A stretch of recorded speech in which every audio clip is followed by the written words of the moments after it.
Okay. get rid of it. I'll keep the cookies here. Close by. All right, so we're good to start then? Okay. So, Bidagag, welcome, Falche, to this evening on Anishinaabe lands. As part of acknowledging the people who have lived here in deep relationship with these lands for thousands of years, tonight we also celebrate this generous gift of Mary Laronde to help deepen our own understanding of ongoing colonization of these lands.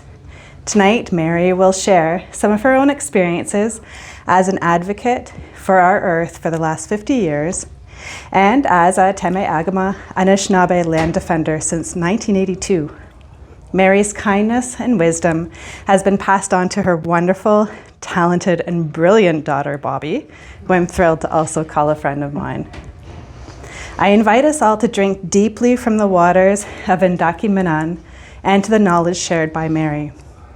May the ancient waters of Menan join the waters of our own bodies, and may Mary's words find a home within us all. Oh, miigwech, Brenda. Miigwech. Miigwech, everyone. And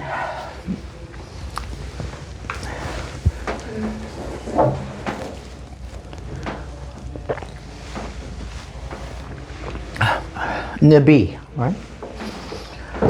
It's an interesting word. Excuse me. Could you edit that out? Nabi. It means water. And the Anishinaabe language is very profound, of course, as most languages are, I'm sure. But in Nibi is N-I-B-I. Sometimes, and in the Anishinaabe language, there are N and B are prefixes to many words. And that in itself is an indication of the language that is action language. It's verb language. It's a verb-based language. So it's very sort of subjective because it's always happening in the moment that in which you are speaking. And so it refers to things, I believe, in a relational sense. So it's always you in relation to all of creation that is in that language. And so ne means going, and be means coming. And that in itself is the essence of water. It always moves.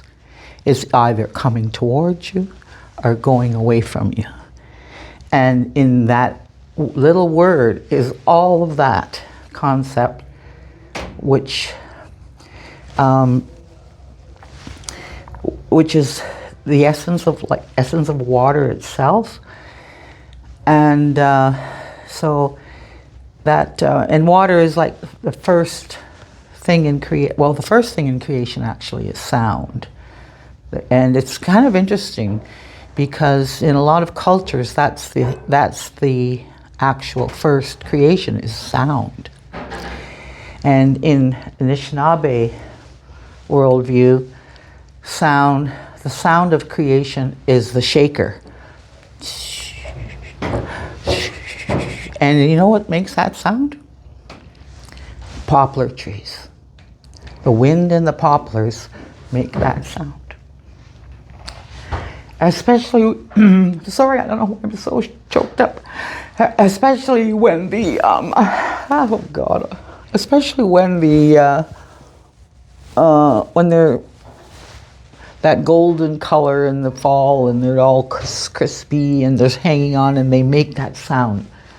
I heard that sound one time. I thought, it's the sound of creation because that's the sound of that shaker, right?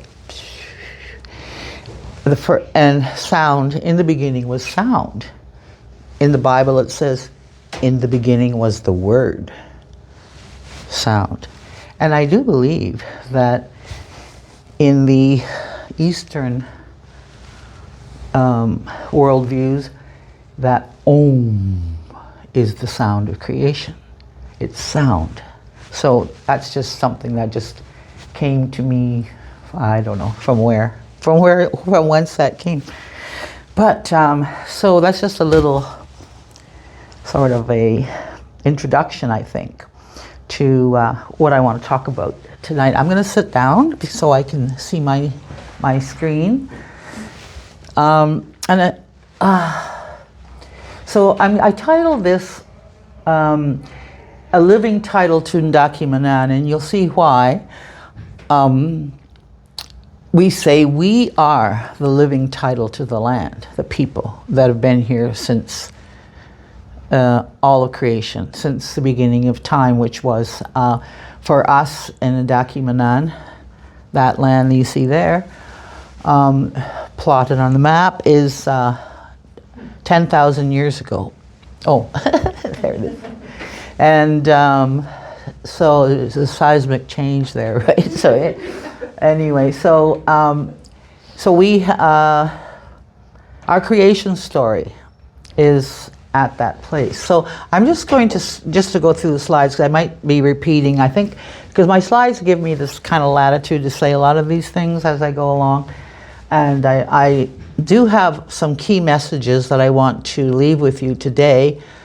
And one of them is an understanding about Anishinaabe worldview. Very briefly, I'll talk about that, but it's in a lot of what I say, I think. And then also to talk about the whole false narrative that we've been given about Indigenous people or Anishinaabe people. I say Anishinaabe. I do not like the word Indigenous, but I say Anishinaabe. That word itself is a very spiritual word.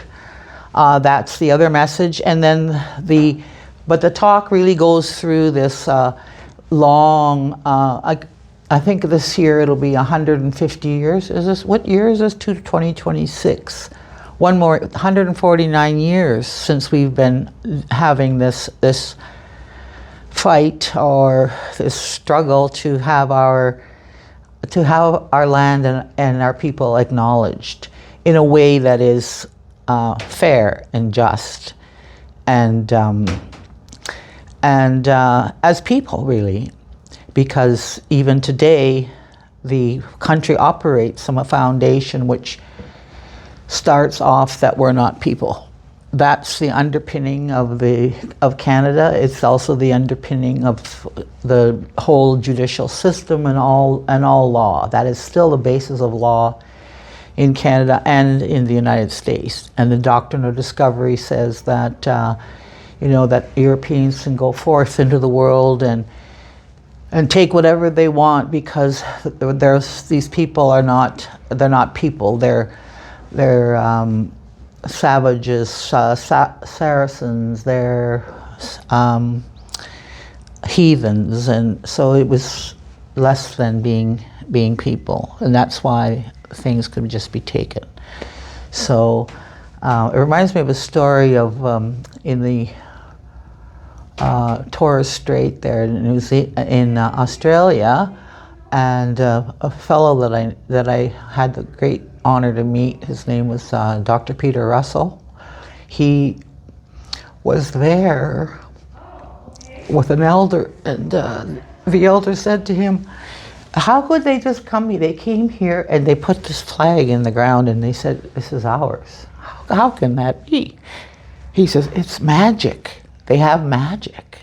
And this is how this old, I don't know what his nation or tribe would be, but I'll say Aborigine, because that's how they do refer to themselves. This very old Aboriginal man, I guess, or Aborigine man in Australia had said to Peter, I always found that a fascinating story. As you know, I think I'm just overwhelmed with being sick and who knows what, but I don't know. But I'm so glad I'm with kind people. And anything you need, Mary, let us know. Pardon? Anything you need, let us know. Okay. Do you have any Irish whiskey?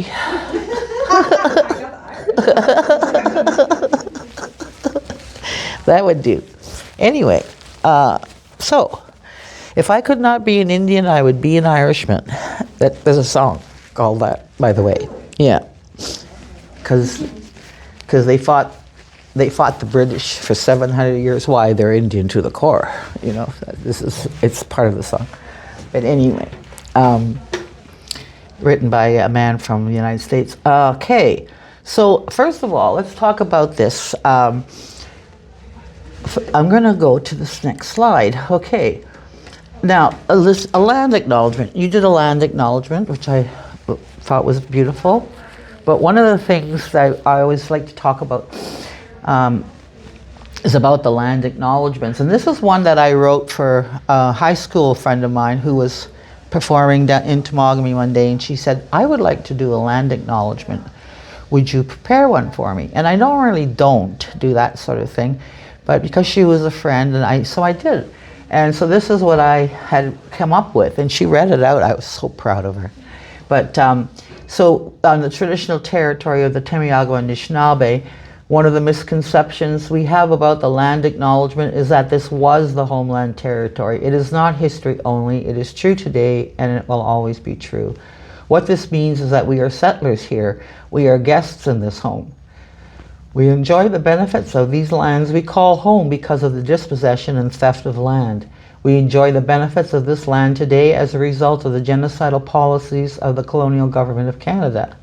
The original inhabitants have shared their inheritance, their knowledge, technology, and infrastructure with us. For this, we are forever grateful. We have a huge debt owed to the Temagami and Anishinaabe, a debt of gratitude and justice, and then we can seek reconciliation. Miigwech, merci, thank you. Now, when I say the technology and infrastructure, I mean all those. Look at these canoe routes and these winter routes on this map. That's infrastructure. And technology, perfect technology, the canoe. And snowshoes. If you don't have snowshoes in the wintertime, you die because you can't get around, as you can see, right? you would die. And so we when we talk about that, the technology is perfect technology because it really hasn't changed. You know, the materials have changed somewhat, but not the actual science of what's going on.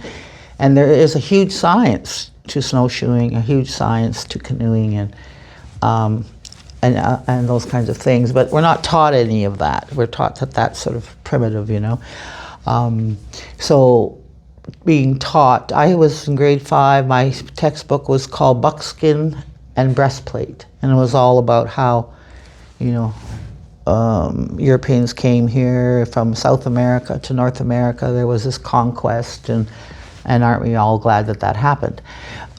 So because there was nothing here, and we were savages, and we were like, it was like, you know, Stone Age, right? That's what we were taught. And I'm grade 5, I'm 9 or 10 years old.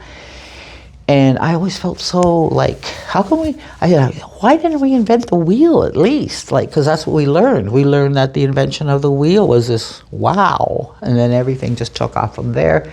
You get the wheel, and the next thing, you know, you're going to the moon, right? So that's kind of like the projection of, is that right? Trajectory, sorry. And that's the message. So I go to Maple Mountain, which is, well, second highest point in the province of Ontario. And I went up, the first time I went up there, I was an adult, and this land is so rugged. It's on so many different levels. You stand on Maple Mountain, and you can look out. On a clear day, you used to be able to see like the smoke from stacks from Sudbury, you know, that's out. Just incredible how far you can see from up there. And you look, and the land is all like this. There's a lake here, and there's a lake there. Even on that mountain, there's a lake halfway down that mountain. This is all spring fed, right? And and I was up there, and I had one of those aha moments, right? And I went, well, no wonder we didn't have the wheel. Perfectly useless here. What you need is a canoe and a good pair of snowshoes. And that's what we made. So that was an eye-opener. Back to the beginning. So this is the honor I had to work with an elder at the Anishinaabe Nation for many years. And this is basically the Constitution. And these pictographs, Creator placed, so this is the first thing, and it's first. Creator placed Anishinaabe on the earth along with the gift of spirituality. Here on earth, there are 4 gifts given to Anishinaabe to look after. They are fire, water, earth, and wind. The Creator also gave us 7 sacred teachings to guide us. They are love, truth, respect, wisdom, humility, Gwikwadzuwin, which is a hard word to capture in a one word, but it means to live a good life. So it's like this direction to, that we have in life, to live a good life. And the 7th one is bravery.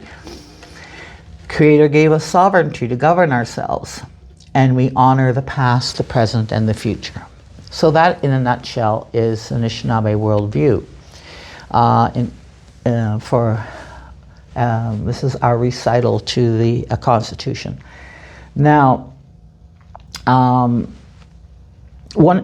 we say Creator placed Anishinaabe on the earth along with the gift of spirituality, what that means is that we are spirits with a body. We are not bodies with a spirit. And everything in the spirit world is as real or more real than this world that we see here.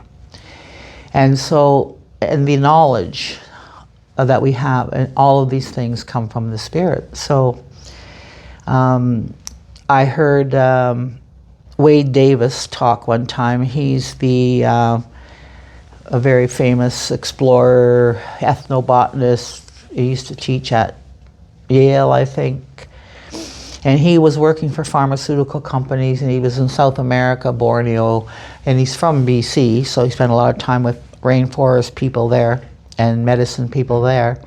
But he said that he had asked these people, these medicine people, how do you make these concoctions? How do you make these medicines? He said, because some of these things that they're using are so toxic that to have prepared it in the wrong proportion and have used the wrong heat to make the medicine, the wrong temperature, would kill you. He said, and it was not something that could be done by trial and error. He said, it's impossible. He said, I could not duplicate this in a chemistry lab. And so he asked them, how do you know how to do this? And to a person, he said, they told him, the plants tell us.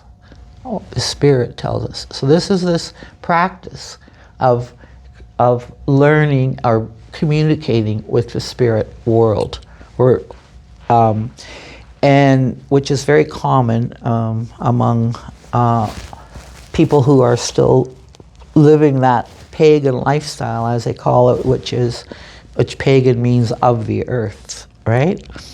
So this was something that he had said from his own experiences. And anyway, so the other thing I want to say here is about the spirit world, is that on the earth, here we are on the earth, and there's 4 levels on top, and there's 4 levels below. But here we are, where we are, which is like the human world. And the world above us is the tree world. And the world above that is the spirit world. And the world above that is the Creator's world. And it's the Milky Way that takes us and joins all of those things together. So that's one of the main things that we need to understand is that the spirit is what's real. And then this is just a graphic, not just, but this is a graphic of how those teachings, or how those grandfather teachings apply today to like sort of a modern governing kind of system would be. So this is the deer clan, which is love, and then going around eagle is truth, is bird clan really. He's the chief of the bird clan. And then we have the crane clan, and that's respect, and that duty or obligation, sacred duty, is external leadership for those people of that clan. Then we have the fished clan, which the turtle is the chief, and that's their gift is wisdom. And so today it's like justice and those kinds of things would be their role in a community, in a governing system. And then the loon is humility, and he's like the king of the web feet, the swimmers, the web feet. His gift is humility, and his job is as internal chief in to bring people together. You know how a loon call goes along all these different lakes, so that's how you would bring people together. And the bear is medicine, and sometimes policing is a lot of the, but it's about living a good life, right? To follow the rules, follow the natural order of things. And the Martin clan, this would be where the beaver and weasel and all these other animals would be part of that clan. So there's 49 clans altogether, and what I'm showing you here, like at the Martin, are the chiefs of those clans, or the head of those clans. Chief is kind of like not the right word, but the head of those clans. And this is the eastern doorway where we come in when we're born. We come in through this doorway, and the first teaching is love. And we go around a circle like that. And through our lifetime, our job is to acquire all of these gifts and have that balance and have all of those things. And to fill our role. So Tyson's clan, my clan, is the Caribou clan, which is part of the Hoof clan, or of which the deer, Wawashkeshi, is the head. And Wawashkeshi is, it refers to lightning. And it's when the deer runs, you know, his tail goes like that. Is that flash? That's why he's called that. The other thing I want to talk to you about is agency. This is not a great picture, but Tyson's great-grandfather and my grandfather is in this photograph, and he is the fellow on the very left there. And this man is Willie Friday. All these people, most of these men are from Bear Island or Lake Temagami. Some of them are from Chapleau, but they were called the Fast Ojibways and the Fighting Crees or something like that. What were their names, Tyson? Fast Ojibwe for sure. I'm blanking on the Cree. Yeah. And so what they did was, so this is a time when they're being dispossessed and pushed. It's written right there. Yeah, it says Great Is it? Cree, I think. Great Cree. Fast Ojibwe Indians. Oh, Great Cree is written right there. Oh my God. Okay. So anyway, play in full Indian costume. Now, this was at a time when people were being persecuted for living a traditional lifestyle. They were being driven off the lands, so being dispossessed and being charged for hunting, trapping, fishing, even for cutting firewood. So the Ontario government made it illegal for us to live, have a livelihood. And so people were getting moved off the land. So they thought, well, what are we going to, in the summertime, lots of jobs. You can carry firewood, chop and carry wood for the man, you can build his house, and you can fix his boat, and you can paddle him around the lake, and you can be his guide so he can catch lots of fish. And you can guide him in the fall too. That was what we could do. So that was not a problem to make money in the summer. It was in the winter. What do you do? So these men, this man here on the right, William Friday, and they got together and they were entrepreneurs. William Friday made his own camp on Lake Temagami, and he he paid like a lease to have this property, and then they organized this exhibition tour. So this is just like the Harlem Globetrotters, right? You go around and you play exhibition hockey in these costumes, as they say, Indian costumes. And this was as a spectacle for people to pay money to come. This is what they did because they had lost their livelihood. Brilliant. So, next we go to, I'm going to have a hard time getting through these slides. We're already at like 26 or 28. Anyway, so this is 4,000 square miles of land, 10,000 years continuous occupation. Our creation story there is at Maple Mountain, or Beijing, which is the second highest point of land, and it's at Ishpatina Ridge, sorry, which is the highest point of land in the province of Ontario. So therefore, it would be the first land that appeared after the last ice age, right? And as you can see, water.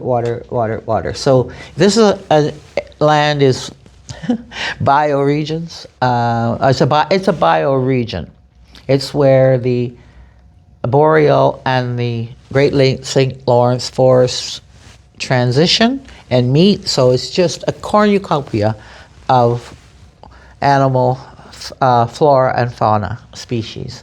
Very rich, teeming. It's climax forest, great white and red pine forests, or was. And this is what we've been trying to get across to people, is the value of the land. But from a water point of view, all this, so being the highest point of land in Ontario, there's no water that runs into that land. It's all coming out of there. It's a huge reservoir and springs everywhere. So as a source of fresh water in today's world, where it is such a scarcity, that it's so valuable. And so this is the message, is how valuable this land is in its natural state. And so like the headwaters for Lake Nipissing is in our homeland territory. It's called Nipissing. It's up by Latchford. That's the headwaters for Lake Nipissing. It flows, through the Red Squirrel Lake, Nipissing River. People call it Red Squirrel River, but it's Nipissing River. And Lake Temagami down to the south end. Temagami River to River Valley. It joins up with the Sturgeon River, which is the western boundary of our homeland territory, and then into Lake Nipissing and Georgian Bay. And all the water on the north and northeastern side does the same sort of thing, but it goes into the Montreal River, which goes into Lake Temiskaming, which goes into the Mattawa River, which goes to the Ottawa River, which goes to the St. Lawrence, which goes to the Atlantic Ocean. So this is as a source of water, it's there's nothing like it, I don't think. So we have this responsibility to steward the land. And so this was our vision of coexistence. We had this vision back in the 70s, and we talked about it and came up with some great ideas and an actual working model.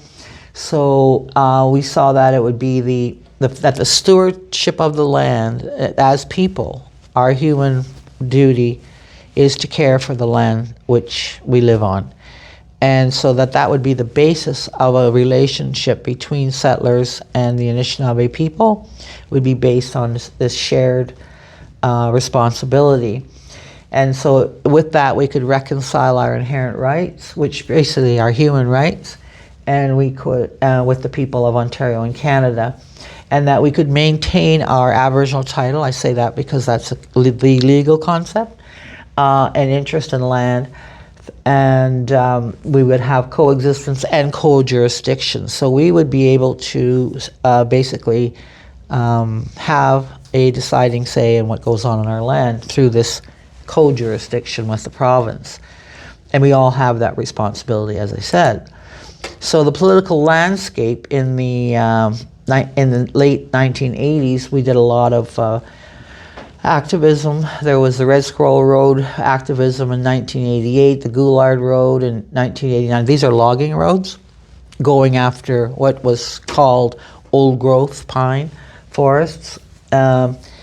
And it's a climax forest which is self-sustaining over, you know, years and years, where people would want you to believe that these trees all, you know, grow old and decay and die and fall down, and may as well cut them down, which is not at all how it happens. I mean, it's self-perpetuating, right? And so when the big tree does fall down, there's all these little trees that take its place, or some.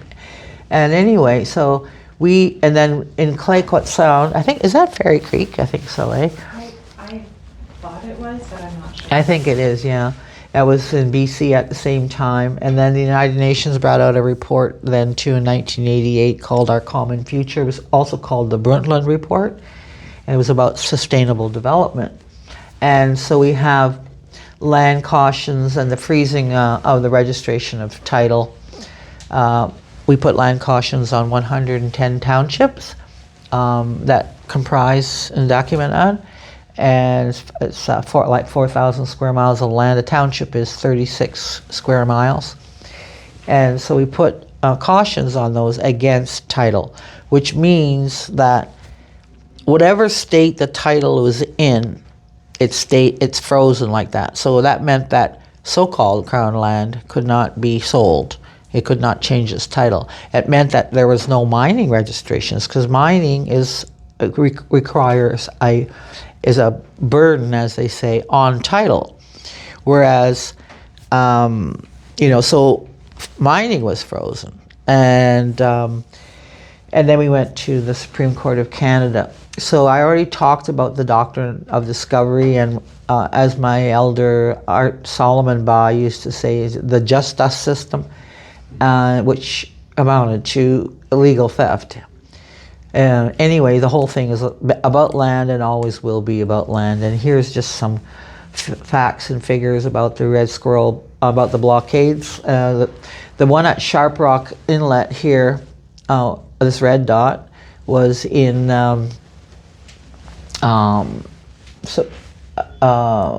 November, December 1989, for 30 days, 229 arrests, but I think that number's wrong. And the base camp was at Camp Wanapatay, and this is where Brenda and Christina and I went up there last summer for community days. And Tyson and I are both on a committee which we mount this colloquium called the Temagami Colloquium, third week in September, involving 5 universities. And so and it has, and a lot of the focus is on Menan, and also because Menan is a microcosm of all of the issues that we as First Nations or the Anishinaabe people and settler people grapple with, and all the competing views and values, you know, mining, forestry, etc. And so anyway, that's what we do there. That was our base camp. So this is a picture of some Temagami old growth, and Temagami old growth, and on the right is a big white pine.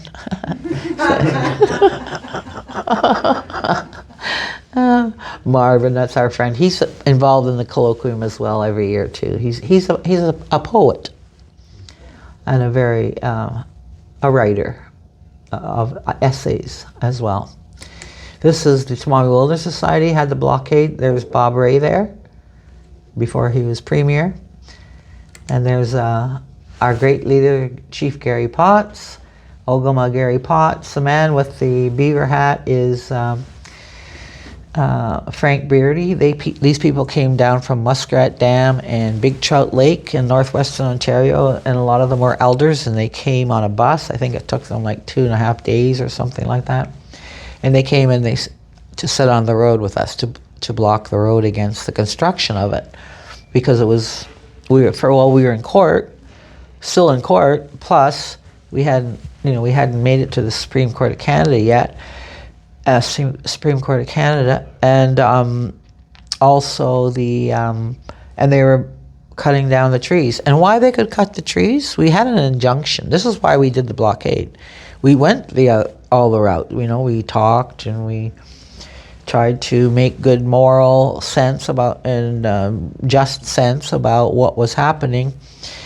That we're going to the Supreme Court of Canada to have a declaration on our title. And in the meantime, you're building these roads and cutting down all the trees, all these ecosystems that have been in the making for 10,000 years. And why is this allowed? Before we have a ruling. And at the injunction, the hearing, the court said the trees are not part of the land. That's why mining, because it's title on land, real estate, that's what they said. Because it's a renewable resource. That's the false narrative everybody has. You can't plant an ecosystem. But that's, this is how they do it. This is why I say it's always legal, whatever, there are words for that. But, and we had a good relationship with the police. Gary was an incredible leader. So they did their job. Every day they were briefed. This is what we're going to do. There were no surprises. There were no dogs, no arms, no weapons allowed. And there was one incident where a piece of one of those, they had these big rolls of rubber that they were building. So this is new technology. They never would have been able to build this road until the technology was allowed them to. But so some of the technology they created was there's this big rubber roller, basically. So where there's these bogs, some of them are very deep. Like they're just crevices that go down. I don't know how far, but one of the big crane things went in there and they couldn't find it. One of the big pieces of machinery went in there. It wasn't a crane. They walked the crane over to it. That's what they call when they move the material, those big machines. So they brought the crane over and it had some huge crane thing on it, and they tried to find it and they couldn't find it. So it just disappeared in the bog. So what they do is they take this big rubber mat, more or less, and they roll it across, and then they start to put gravel and fill and things on it, and that's how they construct the road in some of these areas where there's no footing for a road bed. That's a floating road bed. And how that happened is they were trying to bring some piece of machinery across there, and I don't know something anyway happened, and it flipped over, and that's how they lost it. So as part of this whole thing with the Treaty of Coexistence, we had this Wendouree Stewardship Authority, and that was our logo, and that was a body that was they said, like, from where the sun rises, a promise of a new day. That's why we picked that name. It's what it means, from where the sun rises. Promise of a new day, new beginning, enlightenment, coexistence, and the Wendouree hunting grounds were partially in the Stewardship Authority area. And Wendouree was a man who was the head of his family and territory, therefore, at the turn of the century. And Jibajan is where the spirits live. So Jibe means like spirit, or you could also say ghost, but it's spirit. And Jibe, so Jibajan, where the spirit goes, where they live, is situated in those grounds. So it was a symbol of sacredness of land and cultural identity attached to land. And also in 73, why we put the cautions on was that Maple Mountain, Ontario planned to build Northern Ontario Place there, wanted to build a ski resort on the mountain. So that's when we filed the cautions. It's something that's never been done again. I think that there's actually a law against it now, but because it worked while it was, until the court case was done. So this is just a picture facing east. This is from my brother's balcony, poor guy, and at his cottage, or his deck, I should say, not a balcony, a deck. And over here, on this, I think this might be it, but it's High Rock, which is another very significant place because it was a lookout to see when the Iroquois were coming, and it was a military lookout, and there were a number of skirmishes, battles, which we won because it's still Ojibwe territory, Anishinaabe territory, and when I give this talk, you know, and there are Haudenosaunee people there, I always say, well, you know, you can't win them all. But anyhow, so and Camp Wabicon is right across from it, and that was the main village site. And Camp Wabicon has been a canoeing camp for wealthy children for many, many years, like since the turn of the century as well, like probably maybe 1920 or so. So all the good places that were ideal places to live and have places to, you know, the best campsites, I'd say, that are there now. They were good campsites back in the day as well, and so, but so this is all part of the dispossession, right? These lots were being sold and islands were being sold and leased to all these people, where we were then just moved off. So what the sustainable development was, this was during that time so this had a lot of traction, you know, in terms of we got to do things more sustainable, which we're not doing, but that was the message. But it was always development. I mean, there's this notion of development and progress, which is take economic growth, right? That's progress. So we thought, well, there has to be something prior to that, because it can't just be all about economics in the monetary sense, which is another whole discussion, right? What is the meaning of economy? I was switching to my Greek there, but anyway, so the sustained life was a principle that we thought would be the first principle, which meant that the land needs to sustain itself. That's life, because the land is life. The land and water is life. So this is what we need to have as a first priority, as a first principle, is nature, the land itself. So, and what it provides, what it had provided for thousands, millennia, and so it should be revered and respected, and that should continue for the future, for future generations. So that's how that. And then we had a good public participation process. We let the people decide how they wanted to be involved, and we had a whole big summer's meetings on that with all kinds of different people. Like, how should we involve people in what we're gonna? But this is a model on 4 townships, and it was coexistence. 50% Ontario, 50% us. So we had a veto. And the idea is if this was successful, a workable model, then we could expand that shared jurisdiction, shared stewardship model over a larger area in Menan. We wanted to say all of it, but in the end it ended up being something like, so this is the principles again, sorry. And we did all this stuff. We did the meaningful public participation. I already mentioned all of that. We developed a stewardship plan. We had a crew and foresters and everything.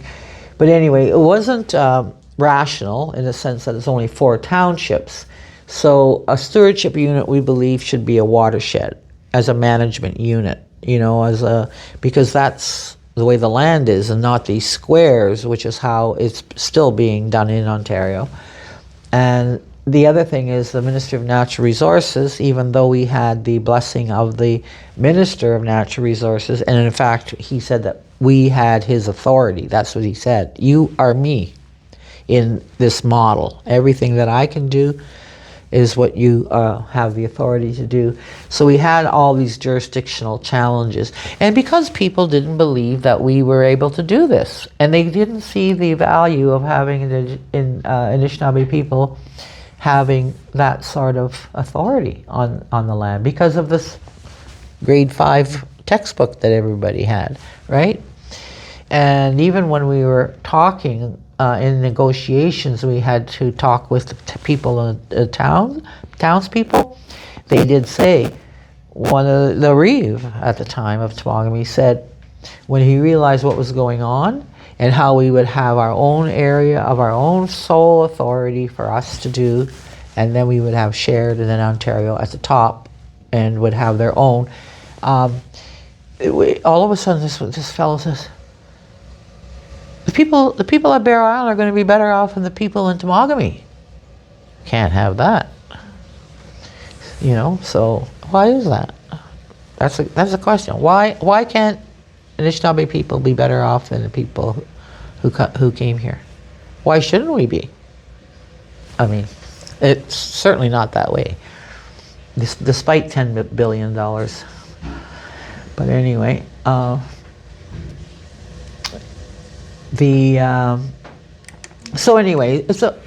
we thought that reconciliation, this would be Menan is our sacred trust, and our traditional environmental knowledge, Anishinaabe values, and we would take a leadership role to protect water and ecosystems in the Menan.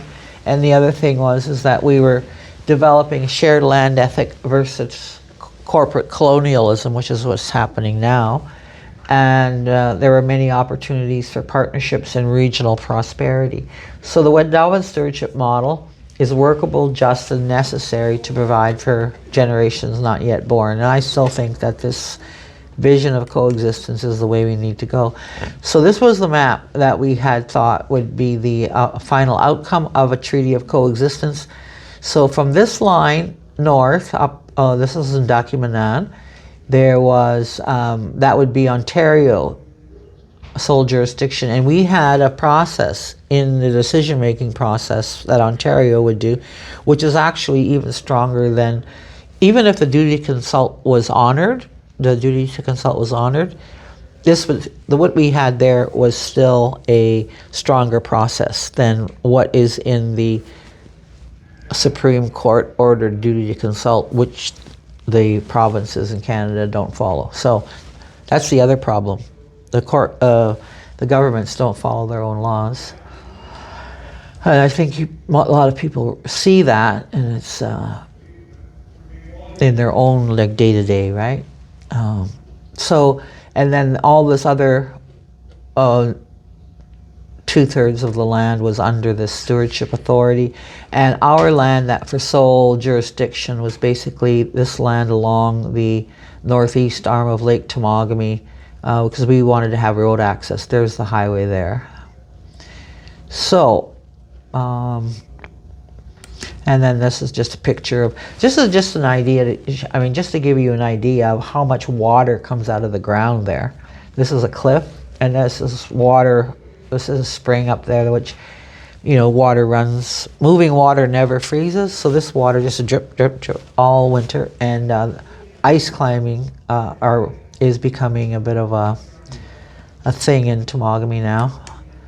And then this is just another picture of the kinds of falls that you see. And remember, I was telling you about how the land is all on different levels. Well, it's like that throughout this whole territory.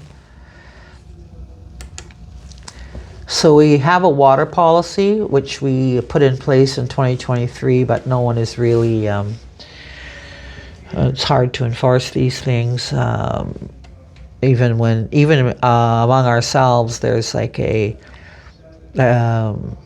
just kept so busy with all these other things, it's just like, and pretending, talk about pretendians. I mean, this pretend stuff that the government does is, I don't know what you would call that, but they pretend they're doing all these processes in good faith, and they're not, but you have to do them because that's all I don't know, it's a really, it's like a lot of gaslighting going on, I find, and it's just frustrating. But what do? You have to, I used to say to myself, how can Gary do this? Like, this is when in the 80s or 90s, how can Gary do that? Say the same thing over and over and over again. How does he do that? Well, excuse me. 50 years later, I'm starting to realize that, there's, you just do it. But I can send you these slides too, Brenda, so. I would really appreciate that. Yeah, so Indigenous protected, and so some of these other things we were talking about, anyways, it's about no surrender. Why do we have to surrender? Surrender what? Surrender who we are, our truth, our land, our future, our hearts and our soul, our spirits. That's what they want us to surrender. Because they don't want us to be who we are. And they don't acknowledge that, really. They don't acknowledge the reality of all these things I just talked about. Because why? We're a threat? Okay, everybody say after me. This is Indian land. This is Indian land. The sky didn't even fall. Right? I mean, it really is. An Aboriginal title. I mean, that's a concept. Where does it go? Our original title, where does it go? So there's our title. And then the Crown comes along, puts their title on there, and then they put then they put another thing on there, mining patent or a license or a fee simple, and there's all these layers on top of where does the original title go? Nowhere. That's why we say, as long as we're here, we're the living title to the land. That's why they want to get rid of Indians. And that's why there still is a concerted effort to eradicate Indians in Canada. Because we have to assimilate, which means disappear. Because they know it's not our land. The government knows it's not our land. That it's our land. Then there's no such thing as Crown land. That is a false narrative. They say that to people in a room full of people lots of times, and they go, they think I have, they think I'm crazy, maybe. But how can that be? It's like there's no such thing as Crown land. It's all Indigenous land, for lack of a better word. So, water is life. And after all these years, I'm 73 now, and you're supposed to say, oh, you don't look a day over 72. But anyway, and this is what I learned. We have two jobs: look after the earth, our home, and look after each other. And I'll leave you close off with words of Chief Gary Potts.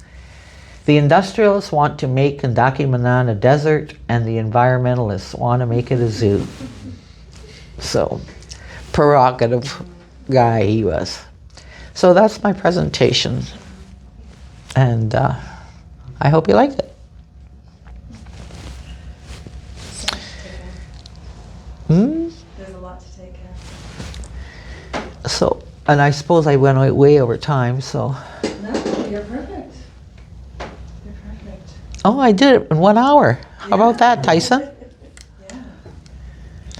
And we started late because, but anyway, so I can ask you can ask me any question you want. I mean, one of the things I want to just mention to you as well is about racism in North Bay, in Ontario, in Temagami, in Martin River, wherever, it's there.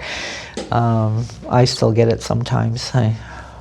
I cut these two young women off in the parking lot inadvertently. I certainly didn't do that on purpose. And I said, oh, sorry. And they went, go back to the reservation, you fucking squaw. And I'm an old lady, right? And I'm going, and I thought to myself, you know, I still get that. That still happens. Like, who are these people? Where do they learn that crap? Anyway, and so as a little girl, I mean, you know, I got called names, and I remember one time I got off the bus and I had a fight on the bus with somebody, as kids do, and they called me a dirty squaw. That's a thing I've heard over and over again. So I was going like, I was just heartbroken. I had nothing to say. I was so angry. And I got off the bus and I started walking across the lake, because we lived where the bus stop was. I had to walk across this little lake in the wintertime there. And my dog comes running out to meet me. And I was crying so hard. No, well, not crying. I was so mad. And then I thought to myself, it's okay, because it'll be all right. Because I learned that when you got a spanking or you got in trouble from your parents, that it goes away, like the next day, then or even like later on, you know, if you got in trouble before dinner or after dinner, you might be like, everybody's like, nothing happened. So you go, you know, okay, well, so that's how I sort of got over those kinds of traumas. and then this one, though, I said, oh, it's okay, it'll go away. And then I froze in my frozen little tracks. It's not going to go away. I'm going to be an Indian till the day I die.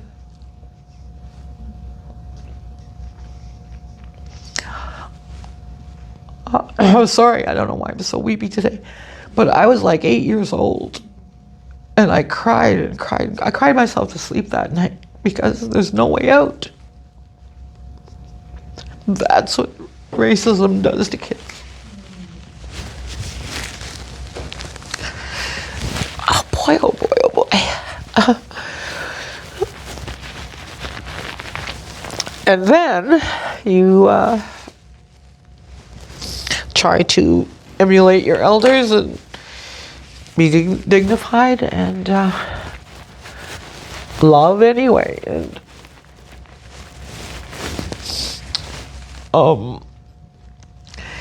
And try to make change. I guess that's, you know, so that's what I do.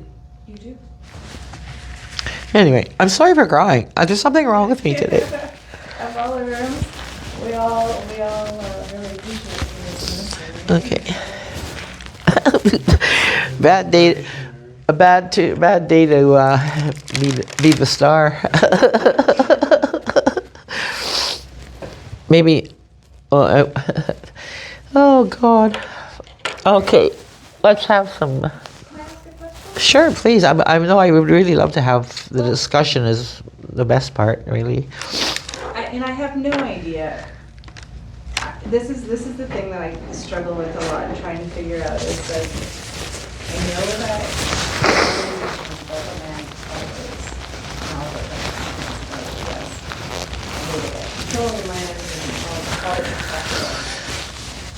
so, you know, everybody in this room pretty much, we practice some kind of psychotherapy. Mm-hmm. And I know for myself, and I think that everybody in this room that also does this, is trying to figure out how could we introduce or honor land in a practice that is so cerebral and sometimes heart-centered, you know, often heart-centered, but this is a thing that I'm really grappling with, like. And I don't know if you have any ideas about any of that. I mean, the assimilation that is baked into psychotherapy is like, I'm really, really concerned about, and that's why I'm trying to figure some of this stuff out. I just wonder if you have any thoughts. Well, yeah. First of all, there's no separation really between the psyche and the land. In my view, it you know. Like, if you look at Anishinaabe worldview, all those four parts are all there all the time, right? You know, there's the mental, the spirit. Spirit comes first, and then there's emotional, and then there's or spirit, physical, emotional, and mental, and all of those things have to be in balance. So, you know, the whole thing about embodiment, like somatic things and all that. And people, I think a lot of people think a lot of that stuff is woo-woo, but I'll tell you something. Trauma is a hard ball in the pit of your stomach. It has presence. It is not in your mind. It is in your body, and it sits right here. This is your solar plexus, who you are. That's where it sits. And until you can get that golf ball moving around and you can choke that thing up and let it come out, you're in constant pain. And you can't do anything with your mind except deny it and pretend. So you can live a lie, your whole life can be a lie because you haven't dealt with the embodied pain. And I tell you that from experience. So it's the same thing about the land.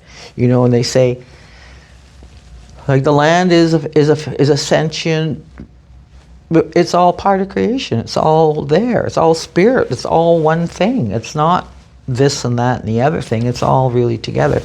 So, for example, when I used to go canoeing a lot and portaging and stuff, and this guy from this Quaker guy that I worked for told me this, and I thought, oh wow.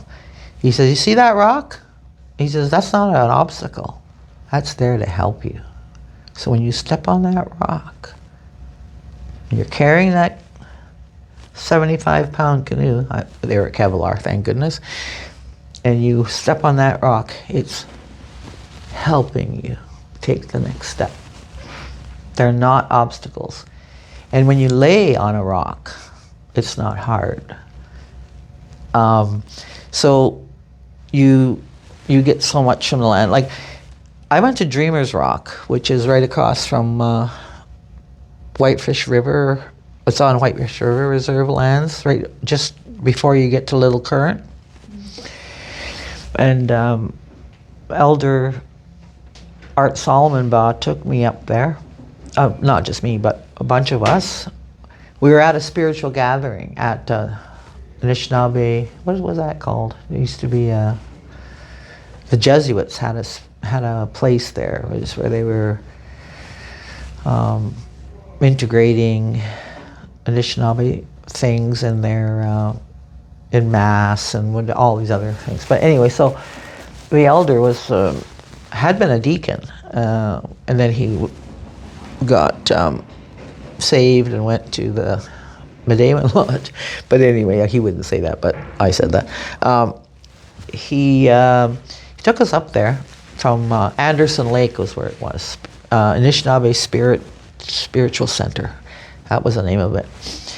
And up there is a vision. That's where people went for a vision quest for thousands of years, right?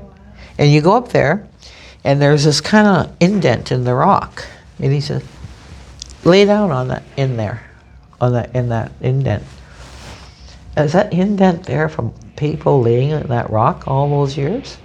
So I laid on there, and it was like, it was so comfortable.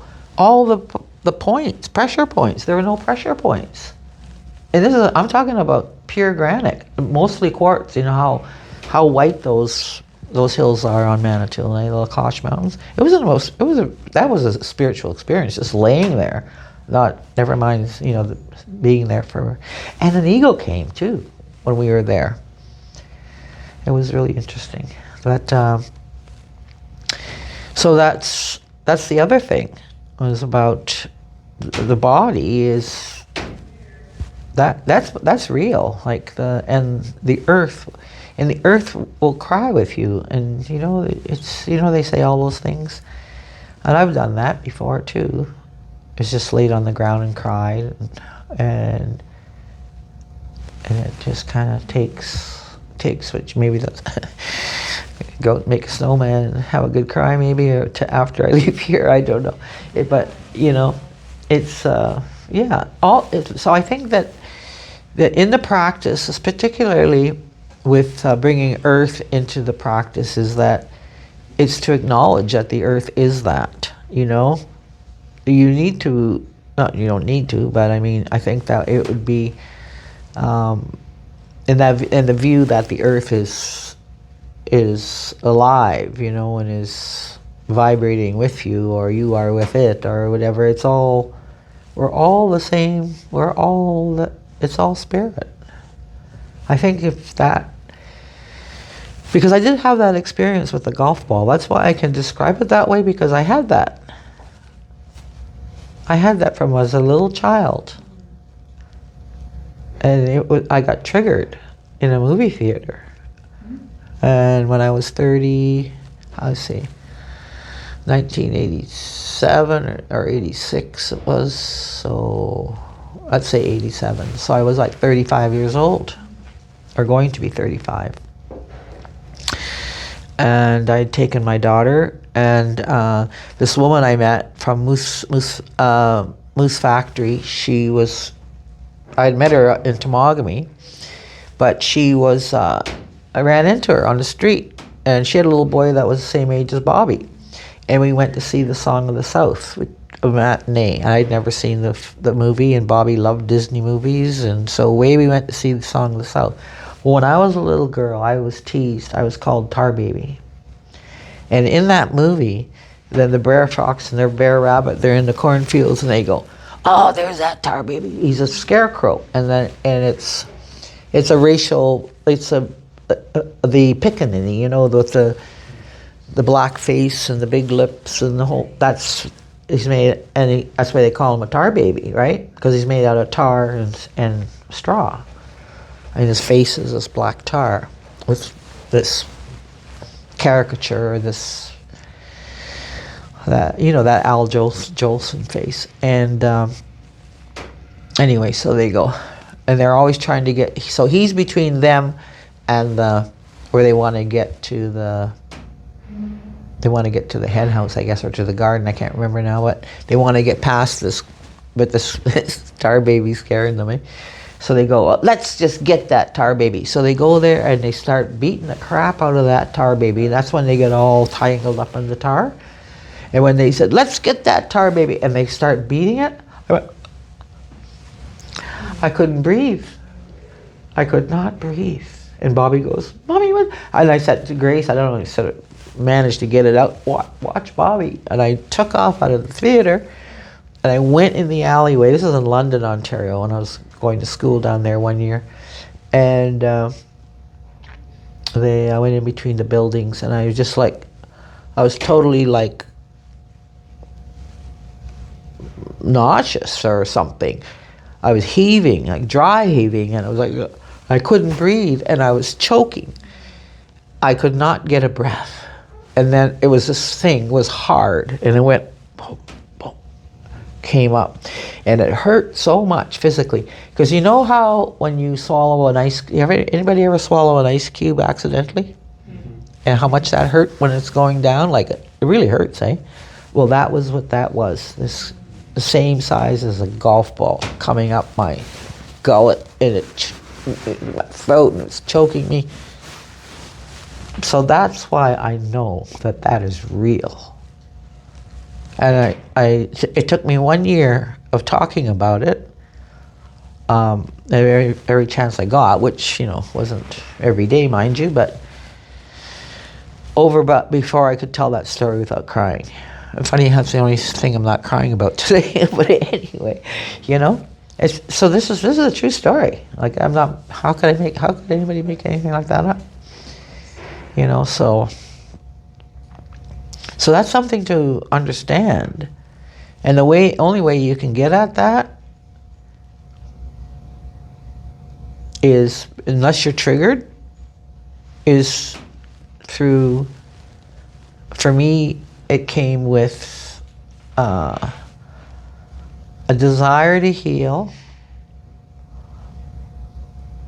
a fear, no fear, to have no fear, to know that it wasn't going to kill me, that it wasn't going to be good, It was going to be really, really painful, but it wasn't going to kill me. And to believe that on the end of it, things would be better. Because I had a good psychotherapist, you see.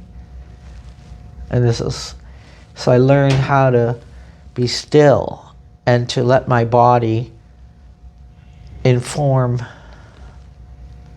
the knowledge that I had in my body.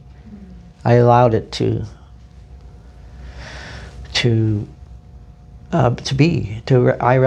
recognize it. And I spent a lot of time on my couch laying there with, just sort of thinking about certain things that I needed to think about and that I knew I did, and to really starting to remember myself as a child, myself as a teenager, and myself as whenever these, and to not run away and to be still and to really allow myself to feel it. And it was really a body pain. It was in the body, and it's an emotional pain too, but it is in the body, and allow those things to just come and overwhelm you. And you feel like you're going to die, but I knew I wasn't. But I had guidance for all of that with my psychotherapist, and that was the healing, the healing that I did. And every so often that happens to me again, because things happen in life, right? And so when you feel that thing in here, you can tell your peoples whatever. Your gut tells you. This is your second heart, or your first heart maybe. This is where it all happens, is right here. Anybody ever had that? You know when something's off, right? So maybe we should, that's a really long answer, but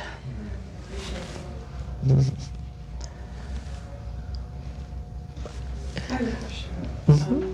When you were talking about the meaning of water, that particularly resonated with me. I use a lot of understanding of language with my practice and my clients. And I was curious if you could share with me the word that you use for love or care and what it means. Oh, well, I really don't know the language very well, and so the word for love is Zagedwin, yeah, Zagedwin is love, and that would be a good question to see. What you need to do, every sound means something. Every sound is like a concept. It's a story in itself. I believe that the Jewish alphabet is like that. Like every one of the Jewish characters in like an A or a B, but whatever their characters are called, is a whole story. There's a whole story to that. And it's the same, I think, in an Anishinaabe one. Every word is very. There's so much knowledge in it, and this is my great handicap.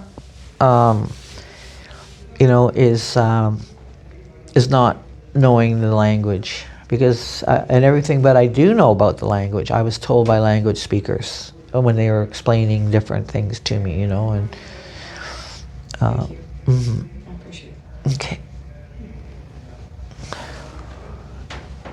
Baya.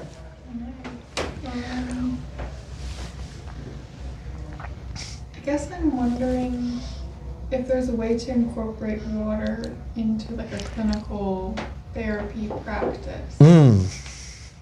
I think so. Because water has memory. Water has knowledge, and I think that if you think about the water, so how I use water in my healing practices is in ceremony. You go. Water is always part of ceremony, right? There's water and tobacco and the medicines, right? And water is the first medicine. Like water is the first medicine, really.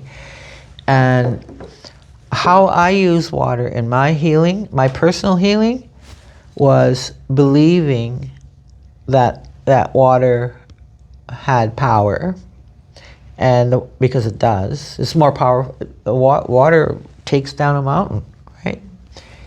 The power of water, and that it has, and it's love. Water is a loving a spirit. It gives us life, and sometimes I would have a bath, and I would just let water heal me.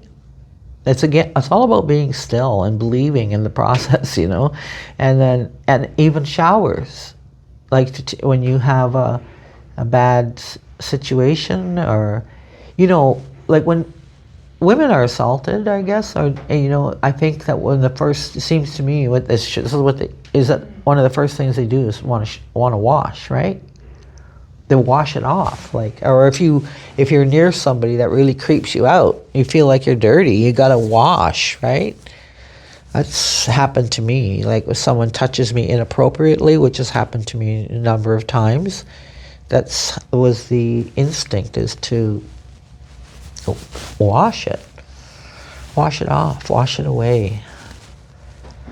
And tears are healing, right?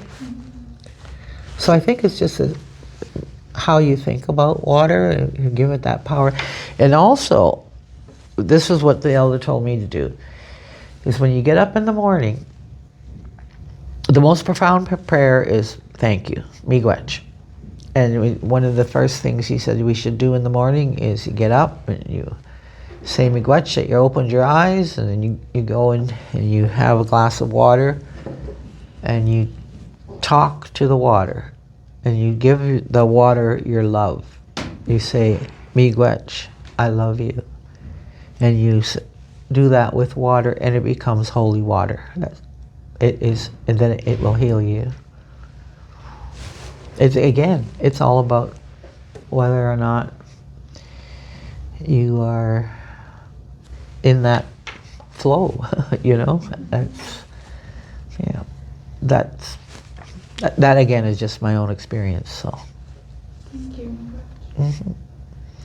Tyson. This was really a lot to process in a good way.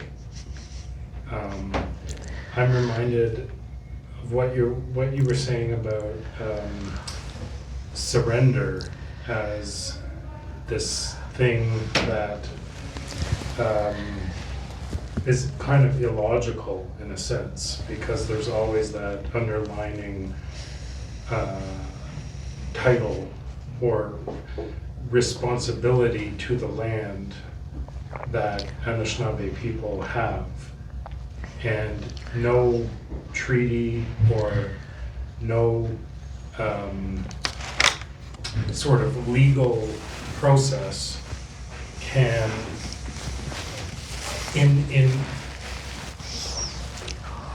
can logically take that relationship away. Even in a treaty, a negotiation, where surrender is what is expected, they never remove us from our traditional territories. Mm-mm. They might relocate us, they might displace us, but it's never quite, even in their own logic, it's never really surrender. Mm-mm. You can't surrender something that you will have continual responsibilities and a continual relationship with, and whether that be harvesting the way that you have done. Are we? Hi. We have a meeting as well, Okay. and usually in this room, so I'm not sure whether. I guess. What time are you planning? What time are you in for? Pardon me? Sorry, what time do you start? Like, 6:45. okay. We'll be out for sure Right. soon, very soon. Thank you. Yeah, well, anyway, just wanted to ask if you had any advice about how we can continue, maybe in a legal framework, to remind Canadians that there is that underlining title belonging to Indigenous people, and that any kind of negotiation that says that we're being removed and then they don't remove us falls apart. The argument falls apart very easily, I think. Yeah,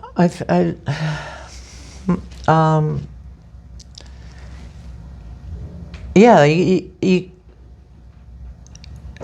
I guess the whole thing is just like there's just these two separate worldviews that, right? And I really don't. I kind of got a little bit waylaid there too, but anyway, so like in a legal construct, I mean, even the word surrender, you know, like I don't think that even in the treaties that's what was even talked about. It's what people had said, you know. And the Royal Proclamation has that word in there too, I guess, surrender, cede, or whatever. But that's all a whole different way of looking at the world. So the way that we look at the world, there's no such thing. That you can't. I mean, you know, one time I thought to myself, so if I grew up on Lake Temagami and lived on an island and lived there like for the first 8 years of my life, so every cell in my body, are those Lake Temagami lake trout, Lake Temagami pickerel, Lake Temagami deer, you know, I mean, everything, blueberries, all of it. That's my DNA. I don't think you can really surrender your DNA much, you know, but maybe you can. I don't know. I have no idea. I don't know. But you know, I understand what you're saying. And I mean, I feel I understand what you're saying, and I use that word feel in the most appropriate way. I feel I understand what you're saying. But again, it's the same thing. You have people and the people that have no land. I mean, and so if you come here from another country and you buy yourself a house on, let's say, I don't know, 399 Martin Street or something. I don't know. I was trying to remember. I was trying to remember your address. See if you were awake over there. Yeah. But if you tried to, oh yeah, I shouldn't be giving out your address anyway, right? Gladys thought right. So if you have buy a lot somewhere in a town, you can call it home, you know, and it probably is, but it's not the same thing as belonging spiritually somewhere. I don't think, and that's the other thing. Like when you're born there, you live there. Like for Temagami and Anishinaabe, and your spirit goes to Maple Mountain. You know, there is no end. Your spirit goes. That's the place where the spirits live. But the other thing about Temagami is the elder that I worked with all those years. He went to Ishpatina Ridge, and he told me one time at the office. He says to me, "You know where you're from?" He says, "I went there. You know, Ishpatina." He says, Ray Cat took me up there and got me lost. He says, but that's another story.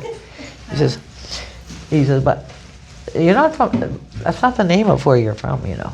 The real name of where you're from is Matigany, Tree World. Now, he didn't say it was called Tree World, but he said Matigany, and I just sat with that, and I thought, well, if I'm supposed to know more, he'll tell me more, but he didn't. And then I went to an elders conference many years later, well, say 4 or 5 years later, and one of a Potawatomi woman there was giving us lecture or a workshop on cosmology. And that's where she told about this human world, tree world, and she said it, Matigany. I went, you know? So, isn't that odd? And our chief had a dream when she first became chief. She told me, she said, I had this most amazing dream. She says, I was walking, and I was going forward though. I knew I was walking forward. She says, and all these trees were walking behind me. Oh, well, I thought that was the most beautiful visual. But anyway.